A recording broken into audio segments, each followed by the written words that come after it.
Є щось магічне в історіях про кулінарні помилки, які стали легендами. Коли набридла звичайна картопля, її перетворюють на хрумкі чипси. Коли збиральниця імпресіонізму просто зробить зручний десерт, і він стає шоколадним брауні. Коли випадковість народжує шедевр.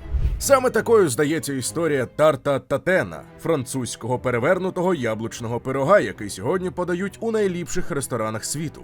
Та що, як ця гарна легенда про спалені яблука і відчайдушну кухарку, це лише частина правди. Що, як реальна історія, ще цікавіша. Вітаємо! Ви на каналі Історія на тарілці, де ми говоримо про їжу, історію, культуру та їх взаємозв'язок. Попереджаємо! Нас не можна дивитися на порожній шлунок. А тепер до чергової історії.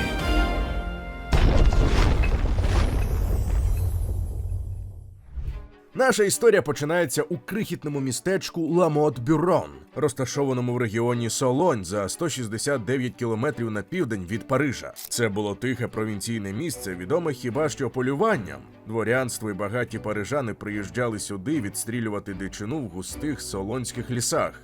Жан Татен відкрив лотель Татан іще в 1800-ті роки. 1888 року дві його дочки, Каролін і Стефані, перейняли управління готелем після його смерті. Каролін керувала бухгалтерією, тоді як Стефані готувала. Каролін народилася 1846 року, а Стефані 1838. Отже, коли вони взяли готель, то старша Стефані мала вже 50 років, а Каролін 41. Це були не молоді дівчата, а старші жінки з досвідом і характером. Обидві ніколи не були заміжні, звідси французька назва десерту – «Тарт дез дюмуазель Татан», цебто пиріг незаміжніх панночок Татен. Хвилинка уваги для тих, хто ще не підписаний на наш телеграм-канал. У нас там не тільки анонси нових відео, а ще й безліч цікавих історій і фактів, які ми не публікуємо на Ютубі. Посилання у описі і прямо зараз на екрані. Готель був розташований навпроти залізничної станції, ідеальне місце для мандрівників. Каролін зустрічала гостей, провадила господарство і фінанси. Стефані ж панувала на кухні, створюючи страви для голодних мисливців, які повертались із полювання. День, коли все полетіло шкереберть, або ж навпаки сталося, як і малося. Найпоширеніша легенда така: Стефані Татен, яка виконувала більшість кулінарної роботи, одного дня була перевантажена. Вона почала готувати традиційний яблучний пиріг, але залишила яблука, які готувала в маслі і цукрі, надовго. Відчувши запах горілого, вона спробувала врятувати страву, поклавши тісто згори на кастрюлю з яблуками, і швидко завершила приготування, помістивши всю кастрюлю у піч.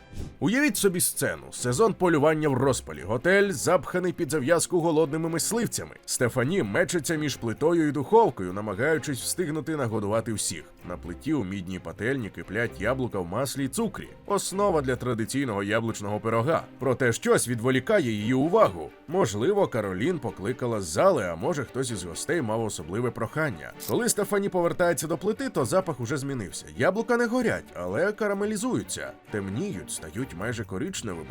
Цукор перетворюється на темний густий карамельний сироп. Паніка, мисливці голодні, часу немає, яблука зіпсовані. Чи ні?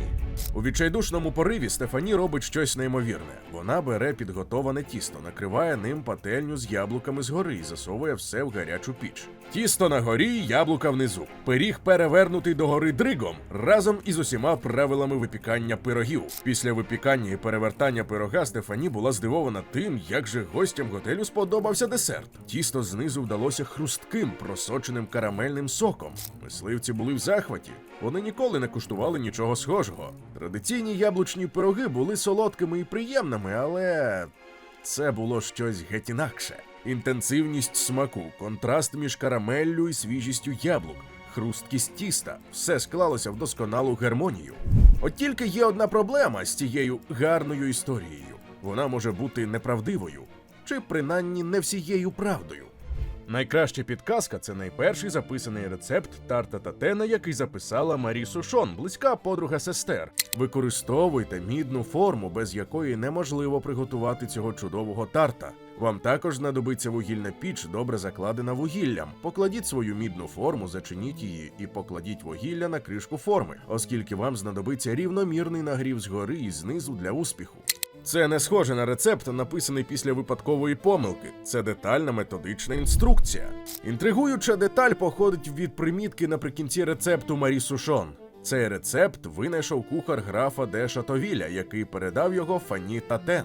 Дослідження підтвердили існування графа, який народився 1827 року в заможній паризькій родині. Він присвятив більшу частину свого життя насолоді і просуванню водного спорту, живучи на спадок. Про його кухаря, на жаль, нічого не відомо. Граф помер 1880 року без спадкоємця чи близького родича. Отже, можливо, Стефані не винайшла тарта Татена випадково. Можливо, вона навчилася цього рецепта від графського кухаря, чи навіть сама була тим кухарем. Ми ніколи не дізнаємося напевно.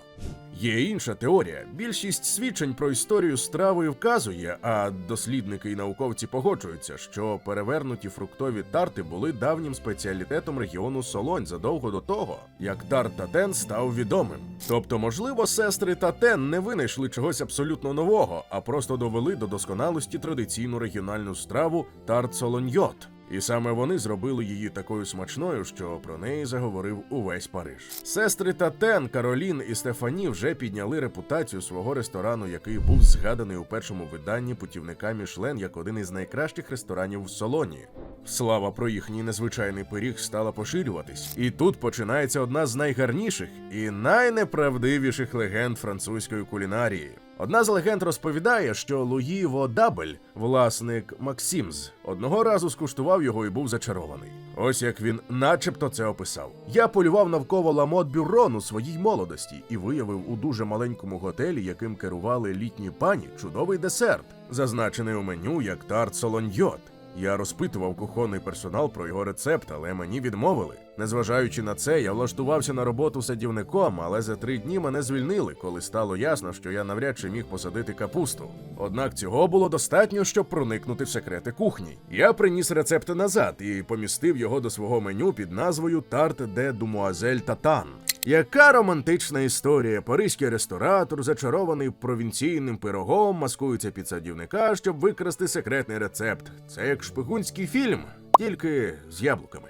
От лишень одна проблема. Насправді, Водабель народився 1902 року, сестри вийшли на пенсію 1906-го, а померли 1911-го і 1917 років, тоді як родина Водабель придбала Максим з 1932 року. Важко уявити 4-річного хлопчика, який маскується під садівника, щоб викрасти секретний рецепт пирога. Тож, якщо не Водабель, то хто зробив тарт Татен відомим? Відомий паризький ресторанний критик Курноскі, справжнє ім'я Моріс Едмон Саян, принц гастрономів, як його ще називали, власне і зробив тарт знаменитим. У 1920-ті роки він радив знаменитий яблучний або грушевий тарт у своєму французькому путівнику. До грушевого тарта ми ще повернемося сьогодні. Моріс Едмон Саян, відомий під псевдонімом Курноскі, був однією з найвпливовіших постатей французької гастрономії ХХ століття. Народжений 20 жовтня 1872 року в Анже, Франція. Він помер 22 липня 1956 року у Парижі. Цей чоловік важив 125 кілограмів при зрості 180 сантиметрів і обожнював їжу з усією пристрастю свого великого серця.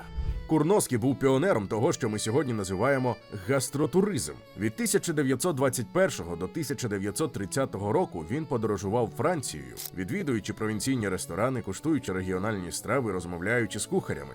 Упродовж 1921-1929 років він написав 28-томний французький путівник під назвою «Le France Gastronomique – Guide des merveilles culinaires et des bonnes ou auberges françaises» – «Гастрономічна Франція. Путівник кулінарними чудесами і добрими готелями Франції». На цих сторінках він виклав огляд знаменитого яблучного чи грушевого тарта від Думуазель Татан із Ла Мот Бюрон. Саме ця згадка підняла маленький яблучний тарт від регіонального рівня до визначного місця в меню Максімз. Тобто сестри Татен ніколи не бачили своєї міжнародної слави, вони не знали, що їхній пиріг стане символом французької кухні. Вони просто готували день крізь день для своїх гостей у маленькому провінційному готелі. Що ж робить справжній тарт Татен таким особливим?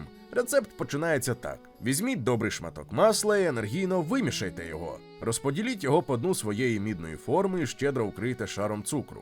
Наріжте яблука і акуратно викладіть їх до своєї форми. Покладіть стільки шарів, скільки вміститься. Оригінальний рецепт вимагав мідної форми не для краси, а через теплопровідність. Мідь розподіляє тепло рівномірно, що критично важливо для карамелізації. Яблука мали бути певних сортів: Рен-де-Ренет, королева ранеток, і Кальвіль.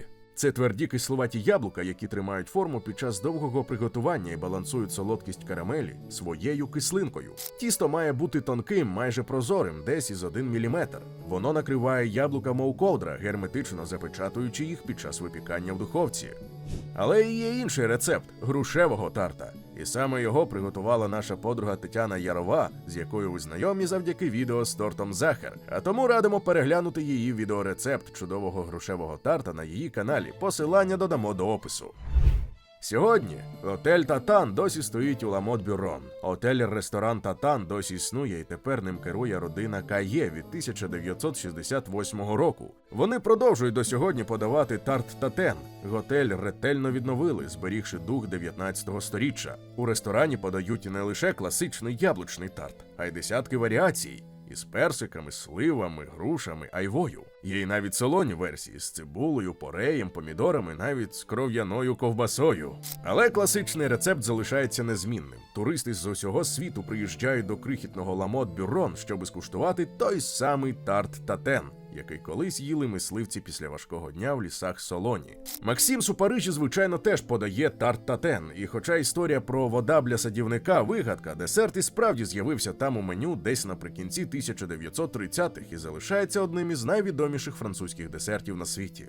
Повертаючись до запитання, чи був тарт Татен справді помилкою, чесна відповідь – ми ніколи не дізнаємося напевно. Можливо, Стефані справді спалила яблука одного напруженого дня і у паніці вигадала рішення. Можливо, вона навчилася цього рецепту від графського кухаря.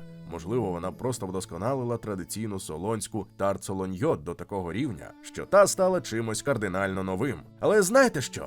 Це не важливо. Важливо те, що двом незаміжнім сестрам у крихітному провінційному готелі вдалося створити щось настільки прекрасне, настільки досконале, що це пережило їх на сторіччя. Важливо те, що простий пиріг із яблук, масла, цукру і тіста став символом. Символом того, що з простих інгредієнтів із любов'ю і майстерністю можна створити диво. І, може найважливіше, тарт Татен нагадує нам, що великі речі не завжди створюють у столицях. Вони народжуються у маленьких провінційних містечках, у руках людей, про яких ніхто не знає. І лише згодом, коли принц гастрономів проїжджає цим містечком і каже «Скуштуйте це», то світ відкриває щось чудове і хочемо вірити, що вічне. Бо справді величні страви ніколи не вмирають. Вони просто продовжують робити людей щасливими, одне покоління за іншим. А з вами, як завжди, були ми, команда авторів «Історія на тарілці». Якщо вам сподобалося, то покажіть це відео знайомим, підтримайте нас коментарем. А ми підемо робити чергове відео, яке ви побачите вже наступного тижня. До зустрічі!